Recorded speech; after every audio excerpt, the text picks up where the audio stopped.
What's up? This is Gardy with Clear Life Media, Clear Life Combat. We're here in Leak City at the Clear Life HQ. I got a guest in studio. I'm going to let them introduce themselves. We're going to find out everything they got going on. Hey, what's up? Hey, what's up, everybody? It's your friendly neighborhood Sensei, Will, and I'm happy to be here.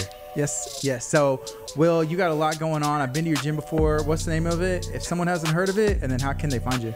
Oh, our dojo is the House of Dragons, guys. You can find us on Instagram at House of Dragons International and HOD Champions, Sensei Will _MMA.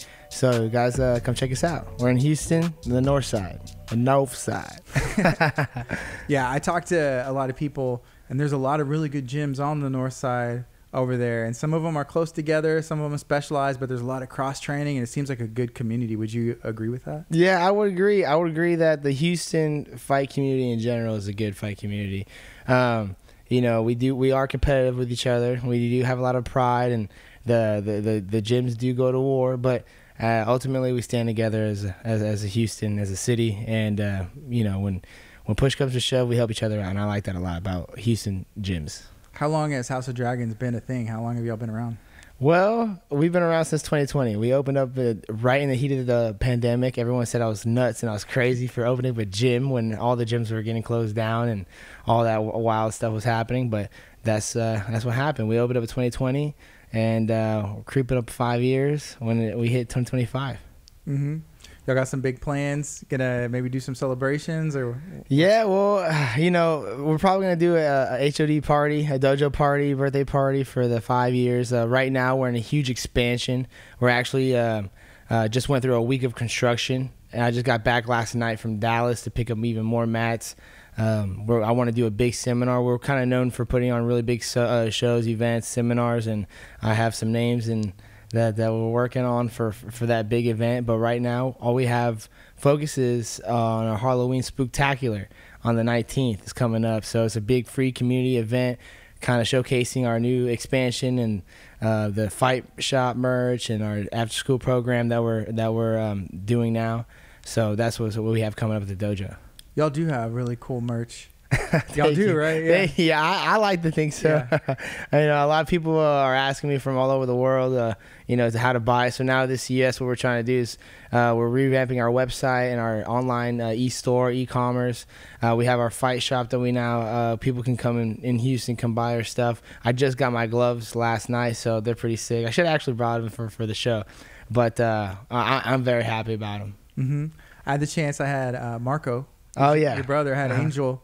Here in studio too, and we're, you know, it's always fun talking to them, talking to people, but they're good guys. Yeah, they're great. My brother, obviously, he had no choice. He had to be a martial artist, at least to be able to defend himself.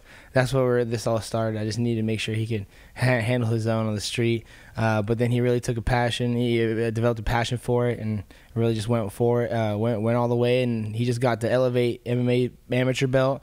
And now he's competing in November 10th for the kickboxing title against JC, which is another one of our friends. That's going to be a good fight. It's at 135 as well, so it's a bigger weight class than what Marco usually fights at. He fights at 125, at least for MMA. 130, we can go up a little bit for kickboxing, a little bit bigger gloves, different rule set, different sport, but we're excited for that fight. And Coach Angel as well. He fights at 125, and he kind of stays there for all sports. He's fighting for the kickboxing title against Gideon, which is a nice little grudge match. It's kind of funny because Senpai Marco and JC, it's like a, you know, best man win, you know, respect. Like we help each other with camps. He comes over, spars, and they help each other. So just they got to the top at the same time. It's a good match. And then the other side with Coach Angel, it's a grudge match. This one with Gideon has been, he's been talking smack online. He, you know, tried to come in here and, you know, fight Angel, that he missed weight, and his fight got scratched and blah blah blah. So now this time they're duking it out. Your Angel, super nice, super cool dude. You know, in person, talk to him for an hour. You know, yeah. Whenever I see him in the cage, it doesn't seem like it's the same person, and I didn't have a chance to bring that up with him. But like, I don't know if there's a switch that gets flipped, but it's like brutal highlight knockouts. Comes looking, I see that, you know, talking trash online stuff. I'm like, is this the same person? Is someone else handling his social media, right? Yeah. Well, definitely not handling social media. You know, that's how I raised my guys. I've had him since he was, you know, 18, 19, real young. You know, just a little crazy teenager. I just wanted some structure in his life. He came in here, then, showed him this path, and hey, man, you could do it. You have some hope and some promise, and he took that to heart, and he just put the work in, and took a kickboxing title in Miami, and then now he's going to be taking the Texas title, so he's going to be multi-state kickboxing champion. And I'm very excited for his future, if he sticks with it. He's a father now. He's doing a lot more coaching at the dojo. So he's developing as a martial artist, developing as a man.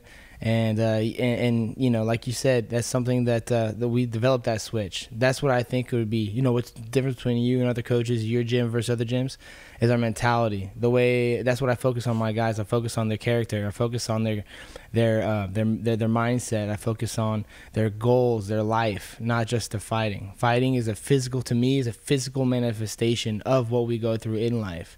And one person.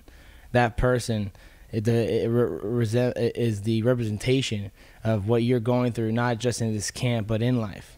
And so we use those things and, take the time. That's why I don't have a big fight team, because I focus on the small individuals. Same thing with my management team, with the way I represent people. I'm an agent for fighters as well. And I don't have a big agency, but my first client is Raw Tank, So I focus on my clients, and I have a very small group of people that I do this with. And then I spread martial arts to everybody. Seminars, kids programs, mom programs, stuff like that. But when it comes to fighting and our fight team and the people that represent the House of Dragons, is a certain type of person.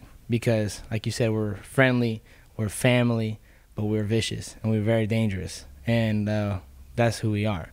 So if you're going to be in this sport, in this world, in the combat, in the game of death, you have to be able to turn that switch on, because it's you or it's them. And they're willing. They sign the contract. They prepare for the fight. They're willing to take your head off. So we must take theirs. How did that relationship with Rod Tang start? Oh, that was a long time ago. Well, I opened the House of Dragons, and then me being a marketing guy, media guy, I said to myself, okay, well, it's a great way. We're a brand new gym, and when you're big, you go off of reputation. But when you're small, you go off of building your experience. So what I wanted to do is get into the media side of martial arts, as we spoke about before the show. When 2018, 2019, there was almost no reels being played. It was just maybe highlights from the big organizations that are kind of doing highlight reels and stuff, but no real content, media and stuff. So, my job and my mission in martial arts is to spread martial arts. That's what the mastery levels are, So it's not just about winning and losing fights. It's about spreading martial arts and changing lives. Mental health awareness through martial arts. That's our thing. So I wanted to put that on display for the world. So I made a TV show where it was like The Ultimate Fighter, but in Thailand. So we got all these guys from all around the world. We flew them out from Switzerland, Germany, Australia, a few Americans, and we put them in his house together to compete against each other, then to fight the Thais. And we got the WBC involved, where I was at headquarters with them talking about how they're going to build a belt for us, a special division for this particular show, to spread the culture, not only the sport of Thai boxing, but the culture of Thailand. This is another place I go to quite often. And I've lived there, I've trained there, and being so much in those circles and meeting these type of people and, counselors and ministers of, tourism and the boards of these kind of, officials. Well, hey, I want to work with the top names. I want to work with Sensei. I want to work with Rotang. And Rotang at the time was not Rotang that we know today. He was like, oh, this is a crazy fighter, and the guy who goes, he's that guy, So if you knew Muay Thai, you knew who these people were. And I found out about Rotang through my brother Senpai Marco, because he was a fan of Haggerty. And then he showed me the fight. I was like, I don't know who that Thai guy is, but the way he fights, he's gonna beat that guy. He's like, no, Haggerty's the champ. It's like, yeah, I don't care stylistically the way this guy's moving, the way that guy's moving. This Thai guy's gonna win. So we figure out it was Rotang. And I get to Thailand. I was like, well, let me work with this Rotang guy because he hasn't blown up yet. He just got the belt. No one's like really talking to him. So then I started talking to him over there, got in touch with him. Then it happened. The show conflicted with scheduling or whatever. He was about it, just didn't get him on. Sanchai, they told me, oh, you're just pissing in the wind. You're never going to work with him. He's too much. You don't have a big enough budget and blah, blah, blah, blah. All right, my first project that I funded myself as executive producer, and put together a crew. And you know how it is doing, putting this kind of stuff together. It's a whole nother ball game. It's not just like, okay, we have a camera, we can just shoot it. It's strategy, storytelling, all those things.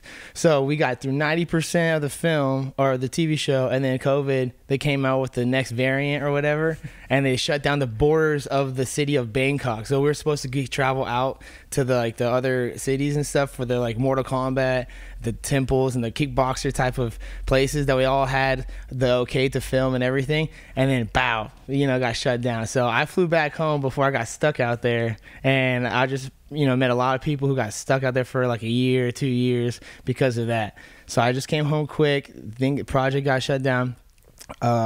Then we fast forward to 2021. Keep in contact with Rod Tang, still talking to him. And then I said, dude, you never been to the States, people don't really know this guy, and he has the belt, and he's already, making a lot more noise. People are hearing about him, but people over here still don't know him. So I was like, hey, this is what we're going to do. I have my gym, I have my agency that I'm building up. I'm going to sign you. He wanted to do it. So we kind of blew each other up. I brought him over here. I took him on a United States tour. And the House of Dragons simultaneously blew up with him.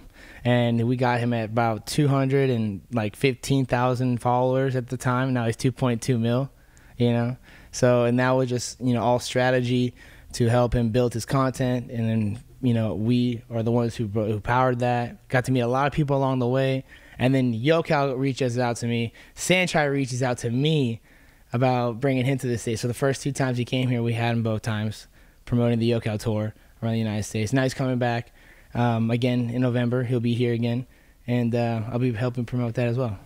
That's awesome. Yeah, so full circle, Yeah, I remember seeing him at the gym. Y'all bring in. You mentioned this even earlier. Y'all bring in a lot of world class athletes to come in and bring those their skills and teaching and training to people. Anybody who wants to come. Right. Yeah, and that's what it's about, man. Usually, every time we have a big seminar, I'm not there training and moving and grooving. I'm taking pictures. I'm making sure everyone's having a good time. A lot of these people that come to the seminars, they're not even real hardcore fighters. They're trying to do this for professionally or trying to fight. Some, yes, but a lot of them come just to meet the cool characters in the game that they're obsessed with now. The life that they're now addicted to, and it's a good addiction. It's martial arts, it's health, it's community, it's family. And that's a good thing. So I like to put this on because if you're getting to football, who do you want to meet? Tom Brady. You want to meet Patrick Mahomes. You want to meet, somebody like that. If you're talking about, if you're a big tennis player, you want to meet the sisters, right? You want to meet, if you're a swimmer, you want to meet Phelps. But if you're in Muay Thai, you can't meet these guys because they don't come over here. And it's a lot of visa problems. It's a lot more than just flying people over here. It's visa issues. They're afraid that Thais can't come over here a lot. And there's another program where I want to start is to start bringing some of the youth over here, for a foreign exchange student, and build that up, give them opportunities because there's a lot of exploitation. With me in the church, I used to work with organizations who used to go over there and help out with the human trafficking. And it's still very, it's a big thing still going on every day. But there's also people that I work with who can use that in the martial arts sense where we bring the guys over here and they can build better lives, send, work in America, send better money to back home in the correct way. Versus what we got going on right now, people jumping borders and, all that kind of stuff. We want to do it in a good process. And that's why I go back and forth talking to the councils and the education boards and stuff like that, because martial arts isn't just about winning and losing fights. It's about healthy lifestyle. What's been your experience with karate combat? Oh, it's been amazing. It's been such a fun, wild ride. Everything I've ever wanted and expected of a professional career. And it's been awesome. I'm supposed to be going. It's funny because the last guy I fought, it was a big commotion.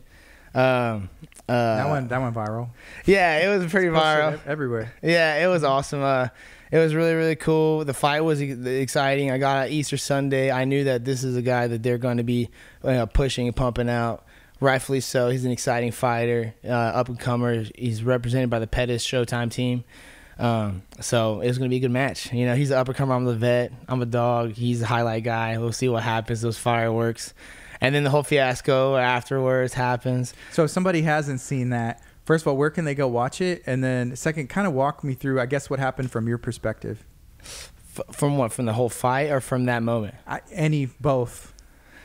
Well, I guess the way that the lead up to that moment was, we're at the hotel and we're on this, and then all of a sudden we're on the same floor, and not only on the same floor, a few doors down, and we're always passing each other. And of course, this is orchestrated, and just so we can build tension, build drama for the fight. And he's to be honest, he's pretty much a nice guy too, but it's still those. You have that energy before. It's just, there's no nice guy, no more nice guy, when it's time to fight. At least that's how I take it. So, and then, just little words back and forth, whatever. Then we get to the press conferences. Things can intensify. The first conference wasn't that bad. Faced off, good. Okay, see you later. The next one, he gets in my face. He touches his nose to my nose, and then I throat push him. It's just reaction, like it's a face off, not a face on. Get your face off of me. So that happens, and then which leads to even more animosity. And then we're in the fight. And then it's going back and forth. He drops me in the first. I come back, drop him in the end of the first. It's crazy around. The crowd's going wild. Beat him the second. Beat him in the third. And towards the end, I knew he was stalling. There's a lot of stalling that he was doing, trying to kill time. The refs were kind of pulling me back on areas they should have let me go and just start swinging at him, taking him out. So then I knew that we were going to the fourth, and I'm a sudden death fighter. My first fight for karate combat was a 4th round fight too, sudden death, first fight of the night, and I got fight of the night. They even talked about how it was more exciting than the main event that night, and then same thing, fight of the night for this card, because it's just crazy exciting, back and forth. Push his head. I was like, all right, man, you're mine now. Bow, seeing the fourth. Go back up there. My brother Marco was like, get your butt up here right now. Get up here, because if you don't, the rule is if you don't make it up the pit by the time the bell rings, then you lose, because that's part of the difficulty. You can't just go back to a corner, sit down. You have to climb up. Can your body take it? And he was laying out flat, dead. And the thing is, from my perspective and everyone else's perspective who was there live, even some of my friends who flew in, they watched it back when they got home. Dude, it was so different. They cut so many angles, just like we were talking about how the promotions, make their cuts and their angles and stuff like that. Well, this guy over here in front of everyone, he just died, and they kind of showed him a little bit, but not how bad he was. And then when you watch the fight on TV, he's dead, and he comes back up. He's kind of walking around. No, dude, the whole time he was dead, they were filming me or something else. And he was there just lying. And the bell rings. He doesn't make it up. So then I get back down, and I'm ready to go. The whole crowd's crying, one more round. Everything's going crazy. I'm waiting for him. And they say, oh, decision. Okay, decision. I thought we were going 4th round. But if there's a decision, I for sure got it. There's no way. I was either going to 4th round, and that was it in my mind. And then they said decision. I was like, okay, well then that means he was dead. I pushed him. He had nothing. He didn't make it up. Okay, that's what it was. And then they gave it to him. The whole place goes wild. They're boo, and everyone, the president, everybody was just what the heck? Everyone's just baffled. And me, I was like, whatever, man. I just whooped them. I knew that, I'm not tripping about it. So I just turned to the crowd yo, let me hear what y'all have to say. And everyone, I just let them talk, right? Mm-hmm. And then when that happened, I turned around and I was talking smack to some other people in the crowd that were cheering him on. So I whooped your boy, I killed him, I smoked him, and then I see Donovan flipping off that side. And I was like, okay, someone we're about to throw down with the team. I was like, all right, cool. There's 3 of us versus 10 of them, right? But when I turn around, my opponent flies out the ring, and then the rest of the team is nowhere to be found, and Donovan just keeps running around and doing all this stuff, and I'm about to smack somebody, and then I just see security, Universal Karate Combat. I was like, I'm not punching these guys. Where's the rest of the team? Well, they're nowhere to be found. They didn't want it, so they just ran off, and then he just went crazy and got put to sleep. And I was like, well, I can't beat up the president, and it's, he went crazy, but he did it. Because those guys were acting all nuts. He came over here, and I found out later, after watching the video and talking to everybody about it, that he was, after he won, was shaking his junk, flipping us off, and all right, well, good, Dom, thanks, I appreciate that, because if I would have known that, I would have smacked him before he got out the ring. I didn't even see that. So And that's what it was, man. Just a case of our boys riding for our boys. And, you know, Donovan, he had a fight lined up this past Saturday, and the dude, you know, he said he had like a Tony Ferguson, you know, knee scrape. You know, he was like walking down the street, tripped or something, you know, off a rock and scraped his knee, and he couldn't fight, so he's out. And then now we're waiting for Josh Thomas to accept with Morano's team, and they don't want it either, so they're out, you know. Because we're crazy, so, you know, no one wants to smoke. You know? I like Josh Thomas. He's a cool guy. He's a cool guy, like Morano, like those guys. But that was the offer. We were ready. You know, they didn't accept, and we're just waiting for a fight. You know, Sensei Marco, we got championship fights. You know, we got Angel, we got championship fights. You know, we're ready. We're ready to throw down. That's how we are. We come with the heat. We come with the fire, and we're not afraid to let people know about it. Donovan has one of the best nicknames, you know, ring names, probably ever. Young, rich, and handsome. Yeah. Right? Does it say? Yeah. As the you know, the ring announcer announces them, young, rich, and handsome. Yeah. That's a good one. Gotta Huh? say, that's pretty good, huh? Yeah, and the thing about Donovan, man, he has only taken hard fights. You know, like he don't back down for nobody. He's not afraid of nobody.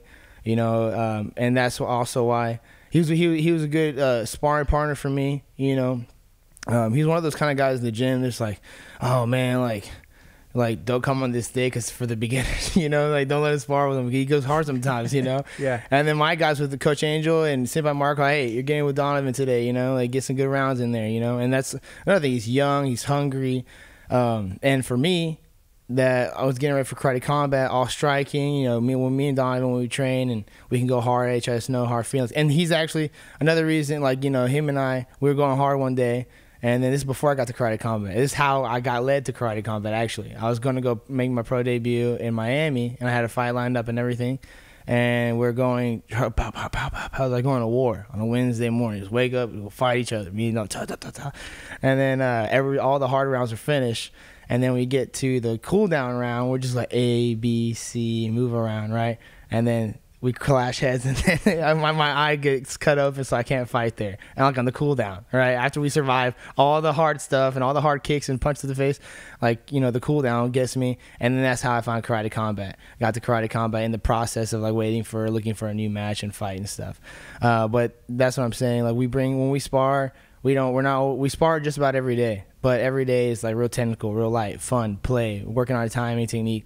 And then we have our hard rounds, you know, and those days it's not for everybody. It's not for the weak. And some people have left because of it, you know, or not left, but like not have wanted to compete because of that. And that's okay, because this is why we do this in the dojo, training hard, taking those licks there when, hey, man, go take a break. Hey, it's okay that you're hurt, go chill out. But because when you get into that cage, when you get into that ring, there's no quitting. There's no quitting at all. Even as you know, I got hit, I got dropped, I got clipped. I remember I was coming after him. He turned spin back fist in my last fight, karate combat. And then I was like, my eyes were open, and then my eyes were just boom. I was like, what? I just got dropped. That's never happened to me before. That's crazy, you know? So I was dealing with that first time, you know. I'm not invincible. I'm not Superman. You know, he found the chink in my armor. Like, I'm going through those thoughts, and usually you have all those thoughts ironed out in your amateur career, which is what we're doing with Sensei Marco and Coach Angel. You know, we're giving them we're slow cooking these guys. Me, I had a different kind of a fast track, so I'm learning on the job, and then I'm getting hit in the back of the head, and that's a different thing. I really understood why it's like illegal, because straight shots to the dome, I get back up, I'm like, oh my gosh, like I'm not hurt, but I like something's off, and it's those back of the head shots, because every shot he gave to me, I ate. It's one of my like attributes if I'm a UFC fighter, I have these stats. It's like toughness, durability. You know, I use that as a weapon too. So I can take your shots, and I know that you're gonna die, like giving them to me, and I'm gonna find you. I'm just gonna suffocate you in the heat, you know. And that's kind of how I fight, and that's what happened to this guy. But when I had to snap two in that fight, it's because it's those back of the head shots, you know. But those rounds that we get with Donovan, Ben, and Sensei Marco, those hard rounds when we shark tank each other and we're beating each other up.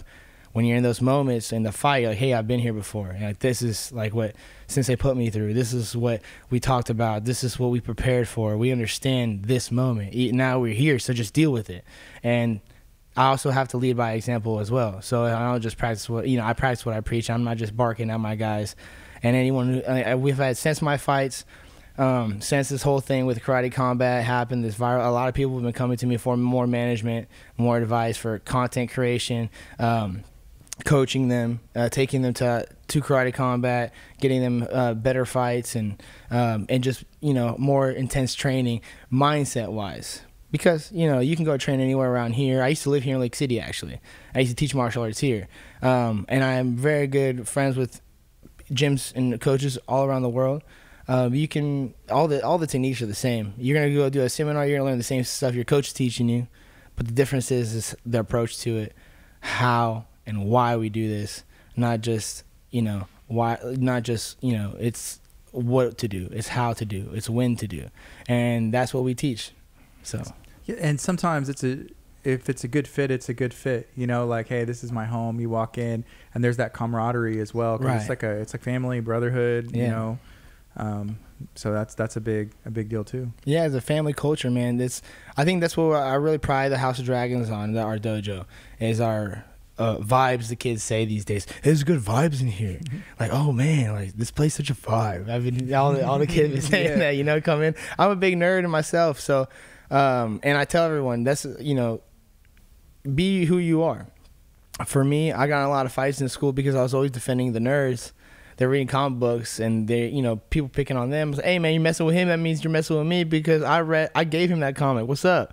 So I was always defending those kind of kids and getting in trouble because I was getting in fights because of those reasons. And now you go walk into my dojo, I have a whole display of comic books and my Pokemon cards, and I have my Power Ranger. I just got some new Power Ranger stuff to display, and sometimes my wife's like, we should be getting more gloves and merch and not Power Ranger helmets and stuff. It's like the Power Ranger budget has not met this quota this quarter. We need more Power Rangers. Yeah, more Power Rangers. Yeah, and I was, and that's what started my career, man. Power Rangers. That's what started everything for me. I became friends with the Green Ranger before he passed, the late great Jason David Frank, and he was a Houstonian as well.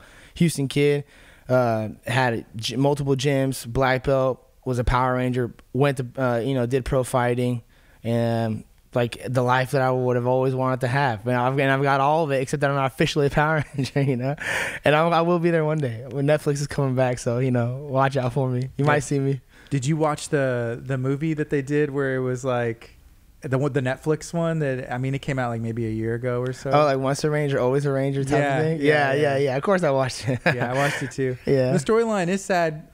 And if you haven't watched it, here's a little spoiler, right? where it happens. And it's like, with the Trini thing. And then they just, it was just like the way they started was like, they're going to just start out the movie like this, aren't you? Yeah. And then Trini's daughter and all that stuff. And it's just like, man. Yeah, but I watched it. My son, one of my kids, got into Power Rangers, and I'm like, oh, this is awesome. I'm going to go buy all the toys, like Megazord, like all these different things, and then seeing where they're at now. And there's so many different, installments of it, but I'll still go back and sometimes just put it on, the season 1, 2, 3, some of those old ones. Constantly.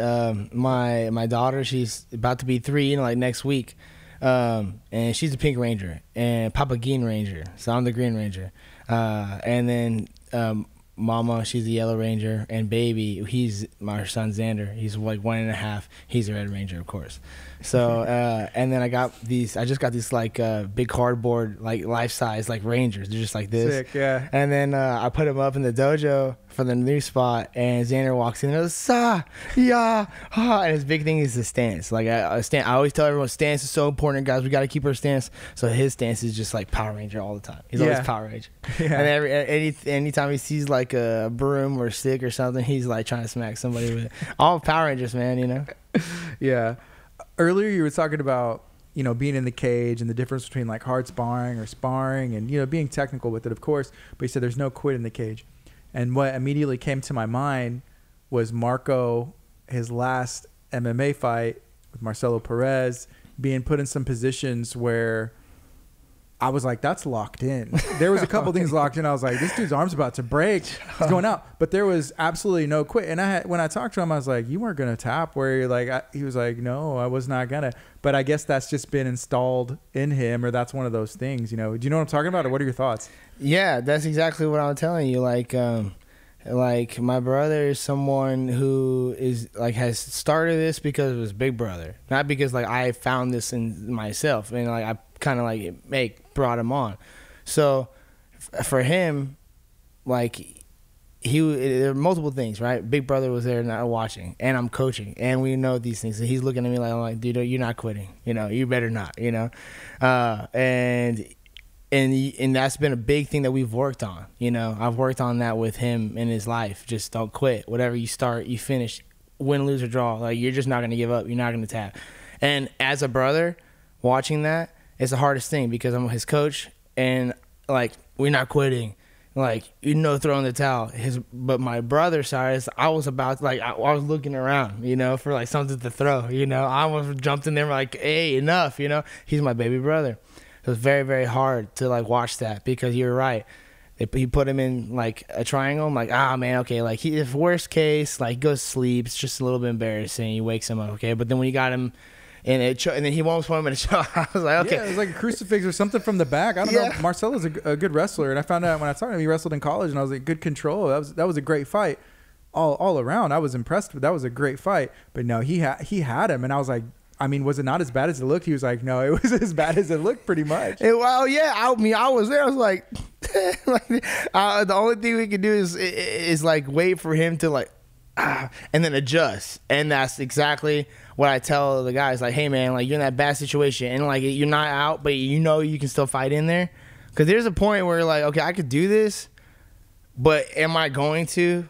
And then tap. Versus like, okay. It's over, but it's not yet. It's almost over, but it's not yet. Oh, like, and then he adjusts. Oh, there goes the chin, right? And they're like, okay, so one step. I just like, there goes that battle. Boom, he just won that next battle, right? So and this guy is like, dang, I almost got him. I can't. Like, oh my, boom, and then he abandons that because now he's wasting energy, right? So that's kind of that process. You get sunk into that stuff. You know it's gonna be over. It's not over till it's over. Mm-hmm. You know what I mean? Mm-hmm. Because if you know it's there and you're locked in, like even when we were with Rotang too, when you fought DJ, you know, just all right, that's it. Like I'm going to sleep.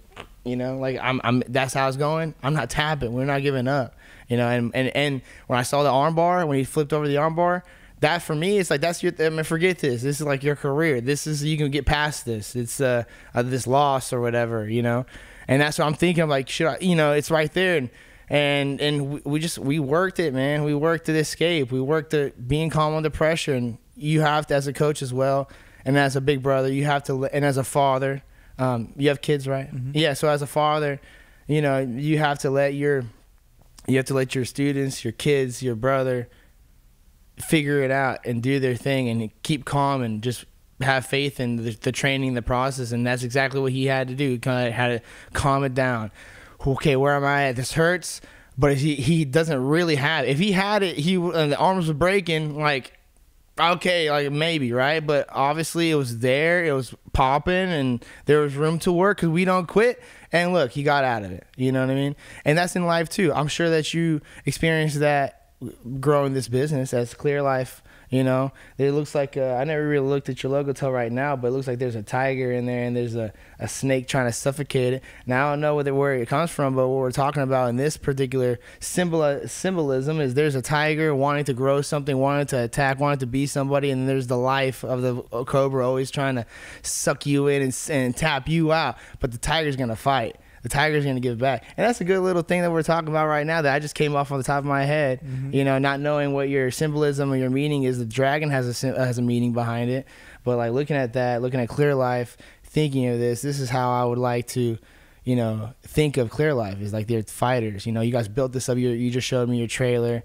You know, very, very impressive operation. You guys have built from the ground, from scratch, and there's life trying to suffocate you, trying to tap you like all the time, all the time, dude. You know it. So it's nice, man. You know what I mean? That's our mindset, and we like to work with people like that. Cool, man. I like it.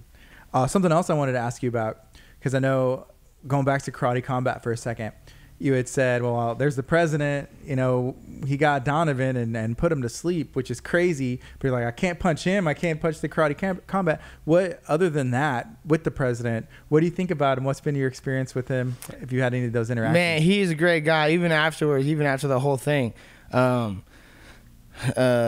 me and Luis and the team, they came up to me and gave me all the respect, you know, apologized for a bunch of things that they said and antics and stuff like that. And we were ready, me and Marco were ready to throw it down again right out there, you know. And they just came up to us. We were looking at like all crazy and stuff in the back, and they're like, dude, you know, like, you know, respect. So that was okay. We go back and talk to President Awesome. And he was like, man, what a great fight. That was amazing. Like, he loved it, you know? He loved everything about it. He's like, just your boy went a little too far. I understand, like, him getting crazy, and that was cool. Just, like, that was a little too much. And he knows, Donovan knows, everyone knows that, you know? But it is what it is. And he respects us a lot for it, for, like, how we, you know, how we ride for each other, because he's like that too, you know. He's quite the troll himself, and he always says that. It's so funny in the press conference. He goes, yeah, all these people trolling and stuff, which is great, because I'm quite the troll myself, you know. So he's a character, man. He's a character. What I love about him is that he lets people be themselves. He's not trying to like keep people back or do something or a certain type of way. He's doing a really great job of putting you know, spreading martial arts and spreading karate combat, building this new promotion. Everyone is about it. I've got to meet so many different people: Nate Diaz, Volkanovski, Sean O'Malley, all kinds of different people, Chris Angel, Frank Mir, all kinds of crazy different characters and personalities through this. And he's also doing a great job of integrating the crypto and the, you know, the CGI and the, you know, the new type. If you watch UFC Noche, it's pretty much a big karate combat promotion. That's when UFC Noche kind of seemed like, and a lot of people were texting me. And the karate team, I helped the karate combat organization find different, you know, talents and different ideas with cards and whatnot, themes. I was helping them out with a Muay Thai versus karate card in Dubai, which we're going to recircle again and have another Thai battle. So that kind of stuff was cool. We're in trying to seek out more Thai fighters, and now we have a war with one FC, you know, which is pretty interesting, because it's UFC's #1 and it's battle for where the next spot is, and karate combat has just, you know, has just shot up so much, and it's because of the crazy characters we have. Luke Rockhold fighting Leo Machida. GSP is a karate guy from Heart. Boss Rudin is a karate guy from Heart. We had Shane Gillis show up. Tony, what's his name? Tony Hackcliffe, the one who was roasting everybody at Tom Brady. You know, oh, yeah. Marco said the Hawk Tua girl was that.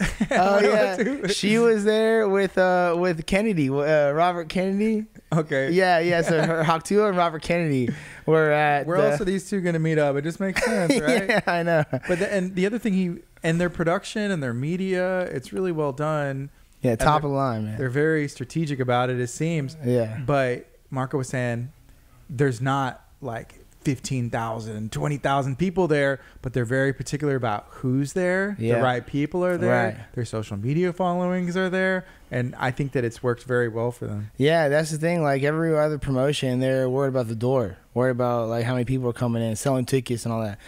The business model is totally different for karate combat, and that's why it's revolutionary, it's progressive, it's thriving, it's growing like so fast because of the way we're doing it. We don't need everyone to be there. We don't need we just want the people who care to be there, and the people that are, you know, deserving to be there in a way. That's how they are portraying it. You know, it's a very exclusive, intimate group of people, and the tickets are pretty high. You know, tickets to buy to get to karate combat like $200 minimum. You know, so they're pretty expensive, and the VIP to get in there, it's always so much fun because you get to be with like really cool people, and if those people who like to go and pay for the VIP experience, it's a great VIP experience. Mm-hmm. And then as well as a fighter and media guy, it's been a lot of perks for me because I also fight there, so you know it's a lot of love from the staff and from the organization because I put on a show, but also I do a lot of help in content creation. I send them a lot of videos. I get there, I do a lot of media interviews and stuff, so they use a lot of the stuff that I filmed out there, and I love working with him. I love pushing karate combat. I was doing it before everyone thought it was cool. I was the first Houston guy in karate combat. Everyone thought I was kind of lame for doing it at the time. Now everyone's like, hey, can I get on karate combat? And all these guys are DMing me all over the place. I'm like, well, didn't your coach say that was lame? Didn't your coach say that he would never do it? So what are you going to do now? You want to do it or not? Oh, I mean, I would really love to. Like, whoa, bless for pretty. Yeah, it is really cool. It's awesome. It's the best. And I think it's the best thing for combat sports right now because of the rule sets. We can leg kick now. They just introduced elbows, which is a fight too late. I would have loved to have thrown elbows in my last fight. I would have sliced that dude up. And there's it's ground and pound, no submission. So it's not like stalling wrestling. There's no cage to lean up on and kill time on. And that pit is so difficult. It doesn't look that weird, but it's very weird, especially when you're trying to get up and you can't, and then it's weird, and the guys are right in front of your face and he can strike you the whole time you're on that pit. Yeah, the rule set's great, and it's ever so evolving. It was so different when I first started compared to what it is now, from Karate Combat 39 to Karate Combat 50 now. It's changed so much, it's evolved so much. And President Awesome was Coach Awesome for my fight. I was the first fight, and he was there coaching Shazab.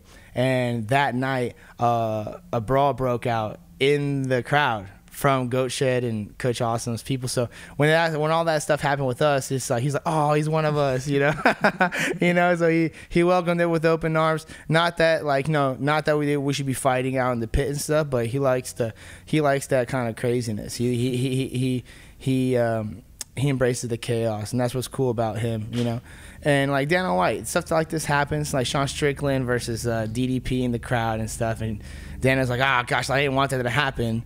I expected them to kind of talk and maybe get some clips, but not that, Yeah. So, but that's what happens, and it's a fight business. It's a show, and the thing is that this show is real life. It's not just fake and stuff. There's no scripts. That wasn't planned. I don't particularly like to act this way when push people in their throats and stuff like that, but that's also my natural animalistic reaction if you're going to get that close to me. It's where I come from. People get smacked. People get slapped. Don't do that. And that's what, should have face off. Don't get too close to me.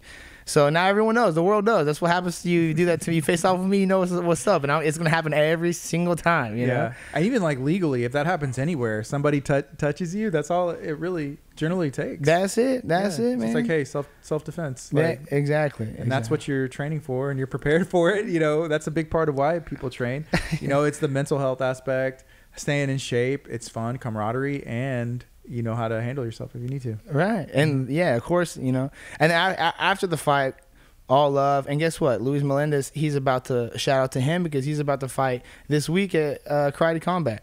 My opponent, right? My last opponent that a lot of people would say I got robbed, and I could have won that fight. I agree with all those people as well, and I believe so does Luis. And Luis told me afterwards he doesn't want a rematch with me. He's like, no more rematch, man, unless they pay us a lot of money. I'm like, I could agree to that too. But at the same time, I feel very happy with my performance. I don't need to. It's like I said, when I joined Karate Combat, I'm not here to be the best in the world, to prove anything to them. I'm here to terrorize my division. And that's what I do, that for fun. I fight for fun. This is not my life. My life, I'm a businessman. I'm an entrepreneur.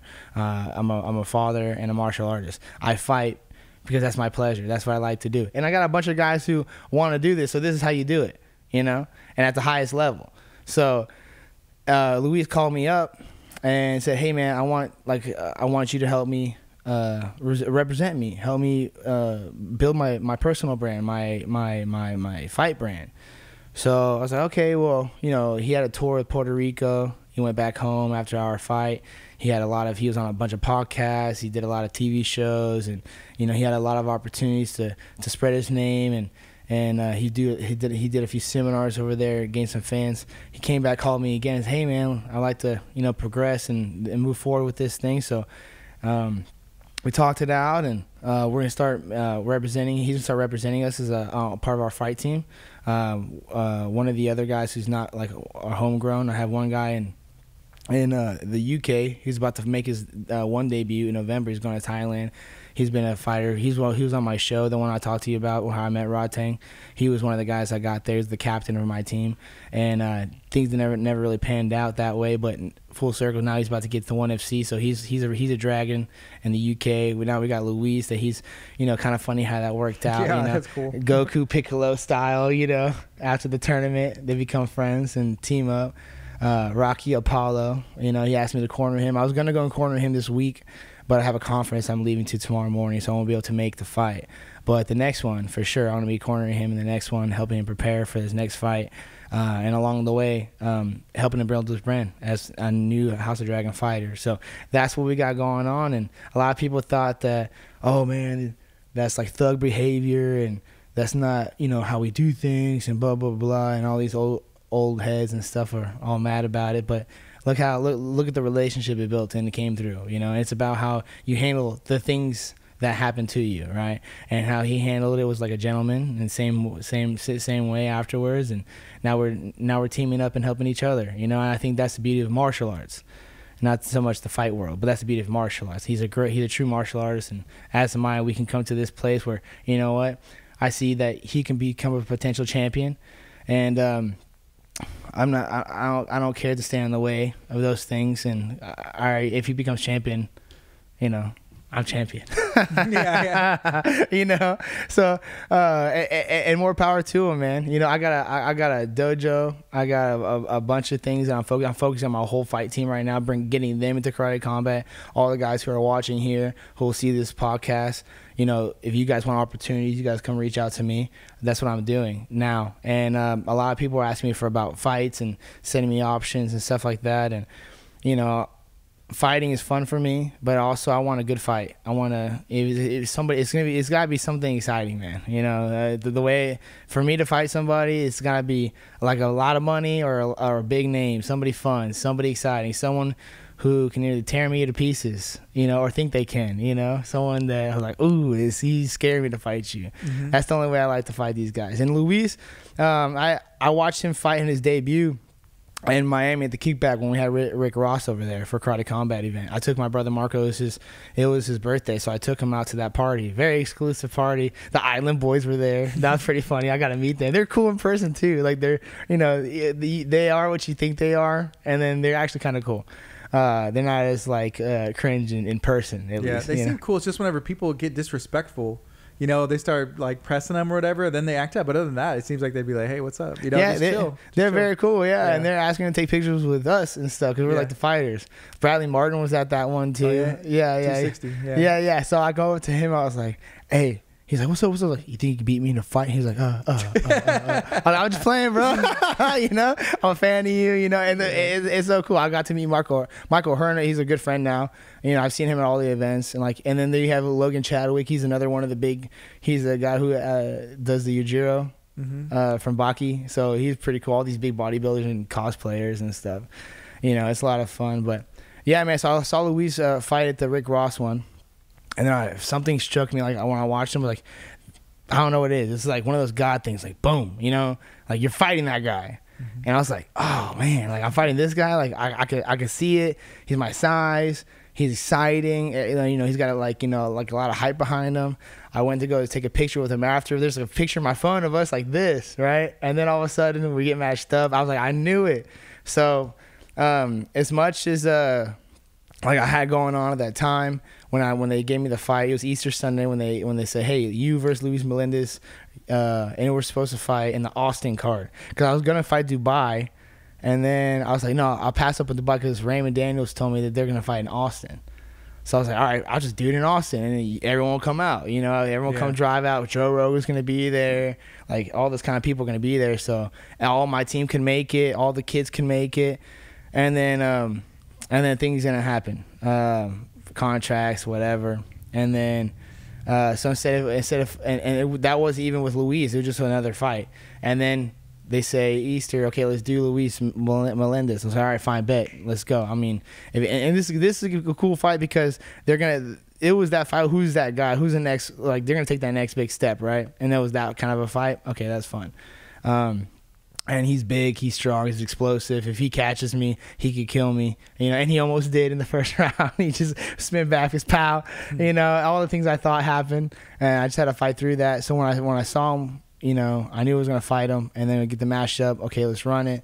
And then I see him, and we fight. And then after all that, I felt him again, and you know, I felt him, and everything he gave, I could take. I was ready for more. All that fiasco happened. Now we're working together, man. That's beautiful. That is cool. So I was going to ask you when you're going to fight next, but for you, it's more about, hey, if the money or the matchup intrigues you, then you'll say yes or think about it. Oh, yeah, man. It's like, you know, hey, when are we going to fight? When do we want another fight? And for me, I'm just like, well, it's like at this point, it's like, who's going to fight? I got so much going on, you know. It's not that, like, I'm some desperate, hungry fighter. Like, that's not who I am, you know. I don't need a fight. I want to fight. You know what I mean? So that's where I'm at, and I'm more focused on getting more people into karate combat, pressing and showing karate combat, and letting people know about karate combat, promoting it, marketing it, and I find my talents very useful there. But of course, you know, like there's a few locations coming up that we're doing karate combat. We have Romania that we're looking to do. I would love to fight in that one, right? Romania, because Dracula, I love Dracula. I'd love to fight there. China, I would love to fight in that one too. I've been to China before. It's a beautiful place.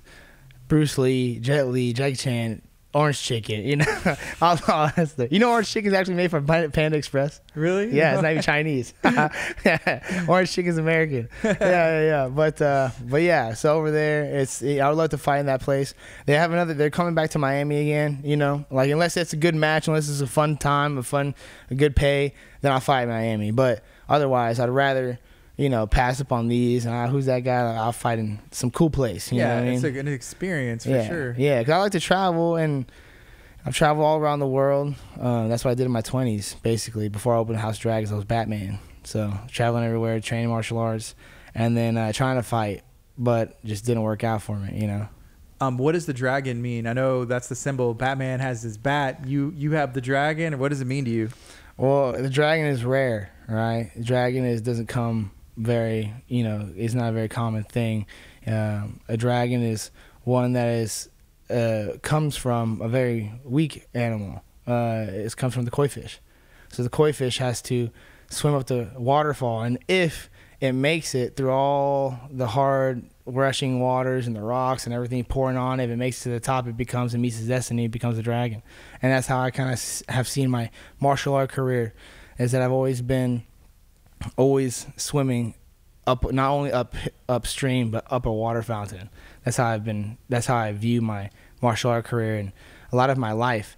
Not that, you know, I come from some poor family or some horrible background, but in my own path, in my own self, right? I feel like I'm a koi fish always swimming up the waterfall, and I finally had to reach that waterfall when you know we were officially put on the map in 2020, 2021. We brought Tang out here, and that's where I got my sleeves from. You know, I opened House of Dragons brand, but we weren't. I was like, I'm not official yet. We're not really out there yet. I just created my brand, created this, but once we established ourselves, like, we're the House of Dragons, you know, this is our stamp on the world, and we're promoting Muay Thai and martial arts and karate, and then that's when the dragon was like, okay, cool. And then the House of Dragons is I want people to think of us as a shelter, as a place to flock to, a home to come to. That's why it's called the House of Dragons, because I believe that all my students, that's what I tell them, that they're all, you know, so rare. All you guys are a certain type of people. You could be playing football, you could be playing soccer, tennis, and maybe you do those things as well, but you're also choosing to train in martial arts and develop yourself in a rare way, in a rare manner, the way of the dragon. You know, you're not a common person anymore. You have separated yourself from the rest of the world, from the rest of the population, simply from actively taking this path on martial arts, and this is the path of the dragon. This is how we do this here, and that's kind of what it represents to me. And it's about the dragon. Represents so many different things in Asian culture: wealth, prosperity, you know, health, wisdom, power, and most importantly, mental strength.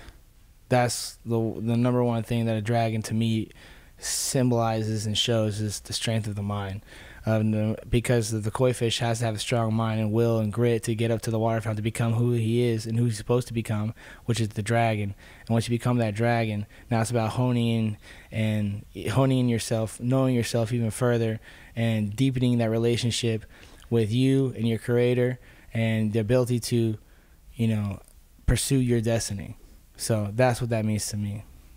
Do you think that dragons were ever actually here? I think documented in Asian culture, there's even things like in the Bible, like, these drawings and stuff. And I've like on TikTok, like dive down, like different things about this. It's like, how is this here and there? These people never talk to each other, Yeah. But like in different cultures and drawings and things like that. But do you think that they were ever something similar? Maybe it was called something else. I don't know. Well, you see, I wouldn't be surprised. Now, I don't know if there's dragons were like fire breathing or like commanding thunderstorms and stuff, but I believe that there's like flying lizards, Yeah, me too. that mess things up. You know what I'm saying? Because I lived in the UK for a while, and I lived in particularly in Wrexham, Wales, where Ryan Reynolds has his soccer team. Mm-hmm. Yeah, so that whole town, like right when I left, he started filming. I was like, "Ah!" Like, But anyway, it's called the Welsh Dragons. That's their symbol, is the dragons. So, and it's kind of fate, man. Everywhere I went, it was like a dragon. I lived in the land of dragons. And when you're driving through Wales, you see just these rolling hills and mountains, and just like gorgeous just to drive through the countryside. And you're just like, that's like a fun experience in itself, just driving and looking at the nature and just these long. I was like, man, a dragon can just roll around here and just like play. Where a dragon can't do that in your backyard, can't do that at the park, but a dragon can do that here. Like where would a dragon hang out if we're in Skyrim or something? It would hang out here. You know what I mean? Yeah. And that's dope. And then to go to Asia, and you go to these temples in Thailand, temples in Cambodia, and like the Thai dragon is totally different than the Chinese dragon, which is similar but different to a Japanese dragon. And I believe, there's also like water serpent dragons. Like a Gyarados is a dragon, but he's in the water. And then you have Rayquaza is a Pokemon flying dragon. I'm a Pokemon nerd, so that's references. But I think that dragons could have been around a long time ago. I believe for sure that giants were around. David and Goliath type of giant, and the cool thing is that Goliath was supposedly, if you're going to biblical and archaeology and history, is that Goliath was like he was like he was the baby giants. He was like, how like we have like an alligator, and alligator was like a giant alligator in the dinosaur times. Well, like he was like a baby giant for these times, and it's pretty crazy because I heard somewhere where there's these giant skeleton findings everywhere, and then to make people question that and believe it's like a hoax or anything, this is conspiracy of course, but they went out on like the media was like, oh, we did a contest to see who can make the best replicas of whatever. So then you look at a picture and it could be a real one, then you're thinking, it could be that's contest. Yeah. And then so I think kind of the same concept may have happened somewhere along the line with the dragons. I don't know. But I think it's awesome. Just like he's a cool figure. Yeah, I agree. I was in Austin the other day and stopped in an exotic pet store, and you see these like bearded. I think of the bearded dragon, but there's lizards, all these different things, and I'm like, oh, this is cool. Just like watching them, and then even thinking about that, connecting back a massive dragon, the potential of being real, and what a person like us, if there was even people around at that time, what that would bring to seeing that side, or if they were cool, or even like riding a dragon, like whatever. Well, what's wild to me is that we almost had that type of like experience, because at one point like men were taking down like woolly mammoths. We're like double, triple the size of like an African elephant. Have you ever experienced an elephant in real life? I've seen elephants. Yeah. Have you like bathed one? No, not like that. Yeah, bathed one and played and wrestled one. Yeah. Don't so do like that, like a 6-month-old elephant thinks is like a Shih Tzu puppy. So he's like, come and play with you, and lays on you. You're like, oh, like get off of me. And like a big giant elephant, when it's like it feels comfortable with you, he'll start like just trying to play with you like your dog would. But it's an elephant, and it's a giant one. And the Asian elephants are like way smaller than African elephants, which I haven't seen an African one yet. But I've helped many safaris and animal shelters in Thailand and stuff with the elephants, and they're just massive, giant, powerful beings, you know, the things they can do with their trunks and stuff. And imagine if that was just like a fierce, monstrous, hungry dragon, you know, and it was like twice its size. It's crazy. I have another question I wanted to ask. With the footage that you had in 2020 before the stuff got shut down, did you ever release any of that? Do you still have access?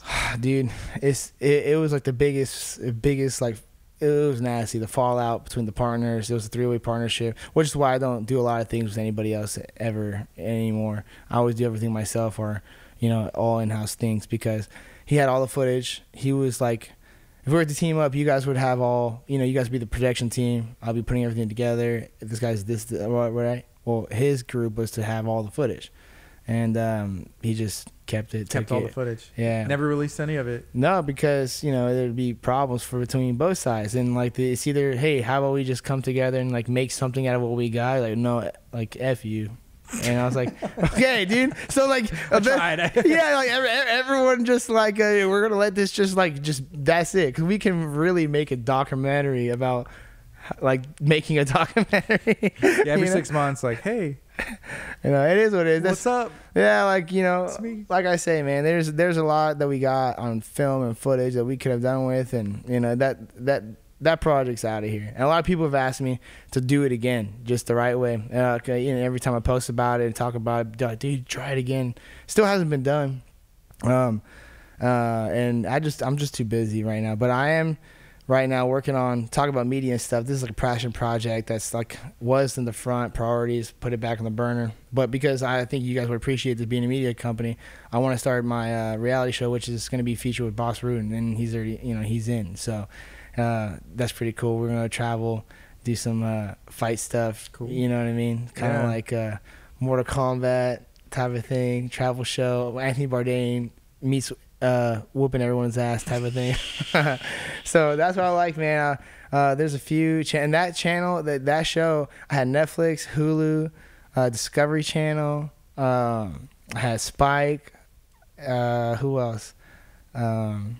Yeah, those are the channels that really come to mind, that were like, hey man, put this pilot together, and like we'll source it, we'll look at it, and like we'll talk, and we'll move it up the line, right? And then especially when during the pandemic, because no one was making anything, and like Netflix at the time was trying to like figure out what they're gonna do with the content.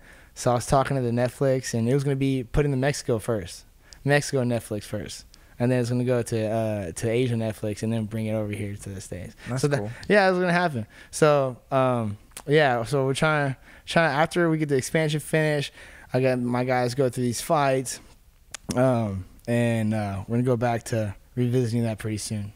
Dude, that's fun. Yeah. Now you are got to stay busy, huh? Yeah, man, always. You gotta be doing something, otherwise you're just dying. You know, sharks, if they don't move in the water, they die. So you just gotta keep moving, man. Is there anything else you'd like to share? For those who are watching this video, chiming into, you know, the fight world and martial arts, if you're a current young up and coming fighter right now, if you're someone who's looking for a healthy way of life, a good community, try martial arts, man. No matter where you're at, Houston, California, you know, Germany, anywhere in the world, look for your local gym. Find a group of guys, a coach, a community that's going to be healthy and pushing you and keeping you accountable, keeping you in the gym instead of at the bar, keeping you training instead of partying. Find this community, guys. Martial arts has changed so many lives, have saved so many people, and it's a beautiful thing. It's a lot of fun, and you know, you don't get hurt that bad. Okay, it's a lot cooler than it's a lot easier than you expect if you're find the right place. So go look for your local gym, guys. Train martial arts, and if you're in Houston, hit us up. Sensei Will, thank you so much for hanging out today. I appreciate you. Thank you, man. This is Gardy with Clear Life Combat. Y'all be blessed.